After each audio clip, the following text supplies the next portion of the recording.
ગુજરાત પોલીસે વધુ એક વખત ડ્રોનથી આરોપીને ઝડપ્યા. ઘટના બની દાહોદમાં, જ્યાં અવ્યંતા હોટલ પાસે કારમાં શંકાસ્પદ શખ્સ હોવાથી દાહોદ લોકલ ક્રાઇમ બ્રાન્ચની ટીમે તેનો પીછો કર્યો, જેને લઈને બે આરોપીઓ ભાગ્યા અને સીમ વિસ્તારમાં ઘૂસી ગયા. જોકે પોલીસે આરોપીને ઝડપી પાડવા માટે ડ્રોનનો સહારો લીધો. દ્રશ્યમાં પણ જોઈ શકાય છે કે આરોપીઓ ભાગી રહ્યા છે અને ઉપર પોલીસ ડ્રોન ઉડાડી રહી છે. એ સાથે જ આરોપી જે ખેતરમાં સંતાય છે તેને પોલીસની ટીમે સંપૂર્ણ રીતે ઘેરી લીધું, જે બાદ ડ્રોનની મદદથી આરોપી સુધી પહોંચવામાં સફળતા મળી અને પોલીસે હરિયાણાના બે આરોપીઓને ઝડપ્યા. બંને આરોપીએ 26 ફેબ્રુઆરીએ છત્તીસગઢના મુગેલીથી ડમ્પરની ચોરી કરી હોવાનો ખુલાસો થયો અને પોલીસે આરોપીને સાથે રાખી ડમ્પર પણ કબજે કર્યું. ડ્રોનની મદદથી ગુનો ઉકેલવામાં સફળતા મળતા રાજ્યના પોલીસ વડા વિકાસ સહાયે પોલીસ કર્મીઓને અભિનંદન આપ્યા. પોલીસની કામગીરીને બિરદાવી. જોકે 1 મહિના પહેલા પણ દાહોદ પોલીસે મંદિરમાંથી ચોરી કરનાર આરોપીને આવી જ રીતે ડ્રોનની મદદથી ઝડપ્યો હતો.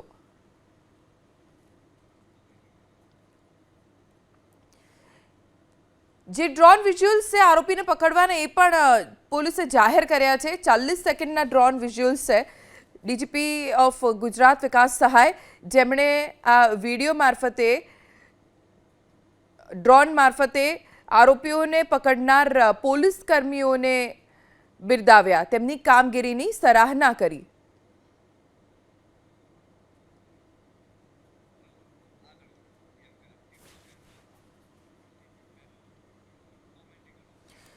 ડ્રોનના આ વિઝ્યુઅલ્સ આપ એબીપી અસ્મિતાની સ્ક્રીન ઉપર જોઈ રહ્યા છો. કેવી રીતે ડ્રોનની મદદથી બંને આરોપીઓને ઝડપી લીધા.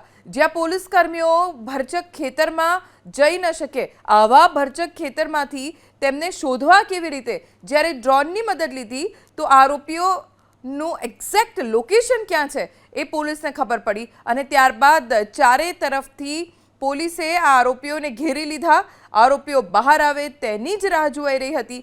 જેવા આ આરોપીઓ બહાર નીકળ્યા, પોલીસે તરત જ બંનેને ઝડપી લીધા અને બંનેની સામે હવે કાયદાકીય કાર્યવાહી શરૂ કરવામાં આવી છે. પણ ખૂબ સરાહનીય દાહોદ પોલીસની કામગીરી. આ પહેલીવાર નથી કે આવી રીતે ડ્રોનની મદદથી આરોપીઓને દાહોદ પોલીસે ઝડપી લીધા હોય.